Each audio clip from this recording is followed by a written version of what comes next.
My name is Amy Snyder, and I'm 27 years old. I live with my dad and mom, the three of us forming a close-knit family since I was young. My admiration for my dad runs deep. He manages his own business and is always immersed in his work. Though he's often busy and away from home, he cherishes the time we spend together whenever he can make it back. On his days off, he makes sure to prioritize our time together. He's truly a wonderful father. My mom's role in our family is quite different. She's never worked outside the home as far as I can recall. While she takes care of household matters, she's never been involved in supporting my dad's business or pursuing a career herself. She enjoys a life of leisure, often dressed up and socializing. Despite our comfortable lifestyle, I've always felt a disconnect with her. She's never been particularly fond of children, and I've often felt overlooked and lonely. Thankfully, my dad has always been there to fill that void. I think he understood my mom's indifference towards me and made it his mission to ensure I never felt neglected or alone. Mom, I'm home. Oh, is it that time already? Mom's heading out, so have some snacks and take care of the house, okay? Did we plan to go shopping and make curry today? Sorry, something came up unexpectedly. We'll do it next time, alright? As a child, my mom often broke promises like these effortlessly. Initially, it would bring me to tears, but I learned not to expect her promises to hold. My dad, in contrast, never made vague commitments like maybe or we'll see. Over time, I grew to see him as reliable and trustworthy. I looked up to him and eventually expressed my desire to join his company after graduating from the university. Being an only child, I began envisioning myself inheriting his business someday, inspired by his dedication and integrity. After I turned 20, my father began taking me out for drinks, and those moments became invaluable learning experiences for me. Meanwhile, my mother's involvement in my upbringing remained superficial. As I matured into adulthood, her only significant intervention occurred during my sophomore year of college. Dad, I want to work at your company after I graduate. I'm already preparing for it. I even hope to succeed you someday, I enthusiastically shared one evening. Amy, are you sure about this? Dad replied, a hint of caution in his voice. Wait a minute, a girl shouldn't be doing that, my mother interjected dismissively. Why not? I pressed. A woman should find a good man and let her husband provide for her, she asserted. It was such a typical response from my mother. Feeling like she couldn't understand my ambitions, I didn't pursue the conversation further that day. I was determined not to lead a life dependent on someone else's choices, unlike my mother. Throughout the rest of my college years, I dedicated myself to studying diligently. And as soon as I graduated, I joined my father's company. Although I couldn't convince my mother, it seemed she eventually resigned herself to my decision. If that's how you want to live your life, then so be it. But remember, you'll be the one to suffer for not listening to your mother, she remarked. If that's what it takes, then I'm okay with it, I replied firmly. And so, I followed my father's path into the company. This decision only deepened the divide between my mother and me. On the other hand, I grew closer to my father, spending more time with him than ever before, strengthening our bond. Looking back now, I realize my mother likely wasn't pleased with how things turned out. When I joined my father's company, he dedicated himself to training me rigorously. Little did I know then, he was battling a serious illness. Over the next 6 months, he introduced me to key contacts and immersed me in every aspect of the business. Then, one day at work, he collapsed. An ambulance rushed him to the hospital, and for the next 5 years, he fought bravely against his illness.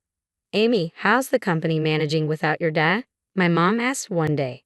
It's challenging, but everyone's supporting me. Dad prepared me well for this, I assured her. As long as that's true. But remember, if you, as a woman taking over, cause the company to fail, it would reflect poorly on all of us, she cautioned. Mom, you've never shown much interest or love for the company. You're more concerned about appearances, I retorted. It saddens me to hear you say that, she replied sadly. In those early days after my father fell ill, such arguments with my mom were frequent. Despite his declining health, Dad would still visit the company on his better days, though he spent more time in and out of hospitals. Over the 5 years, his strength waned until he was mostly confined to bed in his final year. During one of his last visits to the company, he solemnly said, "This company and its employees are precious treasures to me, but I have to let go of my treasure. Dad, I've observed you closely over these years. I believe I can take this on," I expressed earnestly. "Can I count on you?" he asked. "Please trust me to protect this place and everyone here," I replied, determined to live up to his expectations and earn his trust. From that moment, the mantle of leadership passed to me. With Dad mostly in the hospital, I juggled my responsibilities, rarely finding time to return home. Despite the demands of my new role, I made it a priority to visit him regularly. My mother's involvement was minimal. She did the bare necessities like bringing changes of clothes. It seemed even that was a burden to her. What does Mom really feel about Dad? Does she have any gratitude or compassion for him, seeing him like this? I wondered, feeling a pang of sympathy for Dad. I remembered his tireless efforts when I was young, unable to feel my mother's affection. Despite my exhaustion, I persisted in visiting him as often as I could. This routine continued for about a year until he peacefully passed away in his sleep. I found myself overwhelmed with tasks, barely able to process my grief. My mother, unaware of the extent of my responsibilities, insisted I manage everything, from funeral arrangements to hospital paperwork. Realistically, I knew she had never been involved in such matters, so I silently shouldered the burden alone. Amy, now that the funeral's over, you've settled down, haven't you? My mother broached the subject the day after the service. Please leave this house. I've just inherited 200 million yen, so I have no use for you anymore. Thank you, she said matter-of-factly. I've been waiting for you to say that. I responded calmly, realizing further discussion was futile. Did she truly believe money could replace family bonds and responsibilities? With countless unanswered questions swirling in my mind, I resolved to leave the next day. I swiftly arranged for a service to sell off all my personal belongings. My mother was taken aback by how efficiently I organized my departure. Little did she know, I harbored a secret. I didn't understand why she claimed to have inherited 200 million yen, because my father had entrusted all financial matters to me. According to his wishes, I was the sole inheritor. Not a single yen was earmarked for my mother. Your mother lacks the understanding to manage finances or spend wisely. I want you to provide her with a monthly allowance for household expenses. If she receives a lump sum, she'll likely squander it all. She may not heed my words, but if she complains, tell her she won't receive a single yen. My father had instructed firmly before his health declined. No way. Just kidding. But if you have trouble dealing with her, give her this, he added, handing me an SD card containing a video message from him to my mother. Back then, I never imagined I would need to show it to her. Yet, judging by her recent behavior, I knew that day might soon arrive. Alone in the expansive house after I moved out, I anticipated my mother would reach out soon, but her call came sooner than expected. Come home immediately. Ha! What's going on? I'm at work, I replied. I just need to talk to you. Please come quickly, she insisted. She's so demanding, I muttered, grabbing the SD card. Reluctantly, I drove back to my childhood home. As soon as she saw me, she started accusing me. You took all of your father's inheritance, didn't you? I knew something was wrong when you left so suddenly. Hand it over to me now. How can you be so greedy? You can't even act like a proper mother. Who do you think you're talking to? I shot back, frustration simmering. Silently, I handed her the SD card. What's this? She asked. Oh, maybe you don't know how to watch it, I mocked gently. Setting up my laptop, I inserted the SD card and played the video. On the screen, my father appeared, vibrant and healthy. I wonder how my mother will react to this video letter, I thought, leaving the room quietly. My father's voice reached out from beyond the grave. Would it resonate with her? Upon my return, I found my mother in tears, a sight that surprised me deeply. I had never seen her defy my father while he was alive, but would his words touch her heart now that he was gone? Mom, are you all right? I asked cautiously. I think so, for now. I understand. I'll respect your father's wishes and leave everything to you from now on. Please go home for today. Call me again when you've had time to cool down, she replied, her voice trembling with emotion.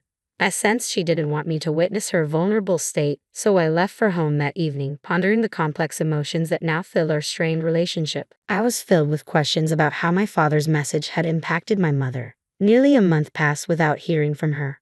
Concerned, I decided to visit my parents' house during my lunch break. To my surprise, my mother wasn't home. Determined, I returned that evening, relieved to find the lights on. Sorry for dropping in unexpectedly. I came earlier today, but you weren't here, and I got worried, I explained upon seeing her. I apologize. I was at my part-time job during the day, she confessed. What? A part-time job? I couldn't believe it. My mother had never shown any inclination towards working. What had changed? Didn't you watch that video? It was meant for you, so I didn't watch it. Take it home. You should see it too, Amy. May I watch it? She asked, handing over the SD card. With a mix of curiosity and apprehension about what my father had conveyed, I returned to my office and sat at his desk. There, I played the video. Honey, if you're watching this, it means you haven't been able to reach Amy. First of all, thank you so much for helping me raise Amy all these years. Without you, I couldn't have managed the company while caring for Amy. Something about my father's tone felt off. Then he said something that shocked me. You've taken care of Amy even though she's not your own child, and I am deeply grateful for your dedication over the years. But as a result, you've sacrificed your own dreams and livelihood. I take full responsibility for allowing you to live a life of comfort. I worry about your future once I'm gone, as there will be no one to support you. I'm not my mother's child, I blurted out in disbelief, the pieces starting to fit together. Despite the lack of emotional connection, she had cared for me daily, cooking and tending to my basic needs as if I were her own. Who was this person? I didn't register our marriage because you felt guilty about your sister, so I ended up supporting your living and didn't do anything else. I couldn't believe the revelations my father spoke so clearly. It was all new to me, his recounting of the past and his hopes for our future. I spent the entire night processing everything and returned to my mother the next day. Mom, I watched Dad's video yesterday. I know everything now, I began. I raised you because I promised to, she replied simply. What about my biological mother? I pressed. You're the child of my sister and your father. My sister passed away shortly after giving birth to you. I promised your grieving father that I would help raise you. That's how I became your mother, she explained.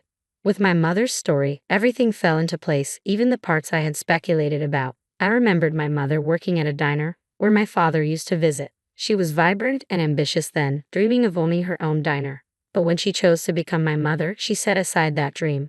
My father's video had reminded her of that dream, prompting her to pursue it once again. Now, she was working hard as a trainee to fulfill that long-held ambition. I should have started working sooner. It's enjoyable and it suits me well, my mother remarked. I had no idea. I feel responsible for not knowing sooner. I apologize sincerely. It's not your fault, Amy. I made that choice myself. I've never been good with children, and I know I caused you trouble, she admitted. I never imagined we'd have a conversation like this, I reflected. At this stage of my life, I finally feel like I understand my mother a bit, I added.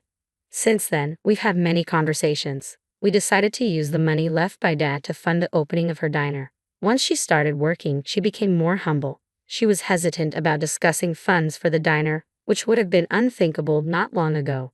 While keeping my regular job, I've been helping her with the diner's opening, which means I see her often now. I credit this newfound bond to Dad. Regarding living expenses, she insists on managing on her own income, refusing help from Dad's inheritance. Promise me you'll let me know if you ever struggle. Dad entrusted me with taking care of you. I'm fine living independently, it's not expensive, but for the diner's expenses, I'll rely on you, she said sincerely. Absolutely, I'm excited too. Give it your best shot. After many years, we finally become a true family, living together harmoniously. She may not be my birth mother, but it feels like the right time for me to understand this. Your diner is opening tomorrow. Your dream is coming true. Watching you work so passionately at the company reminded me of my own dreams when I was younger. I believe that's why I've come this far. It's all thanks to you and Dad. Thank you, Mom. Promise me you'll always be my mom, Amy. Let's get along even better from now on.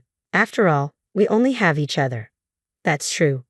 After my father's passing, the truth came out. I accepted reality and chose to move forward with just my mom and me. Watching my mom's lifestyle, I considered moving back to my hometown to live with her again. I'm not much of a cook, so my mom worries about my diet and supports the idea of me moving back. Dad would probably be surprised to see how well we're getting along. I'll protect his house, company, and the inheritance he left behind, all while continuing to build a strong relationship with my mom. To solidify our bond as a family, we visit the graves of my father and my biological mother, my mom's older sister, to update them on our lives. Finally, I'm officially registered as my mom's daughter, Amy Foreign.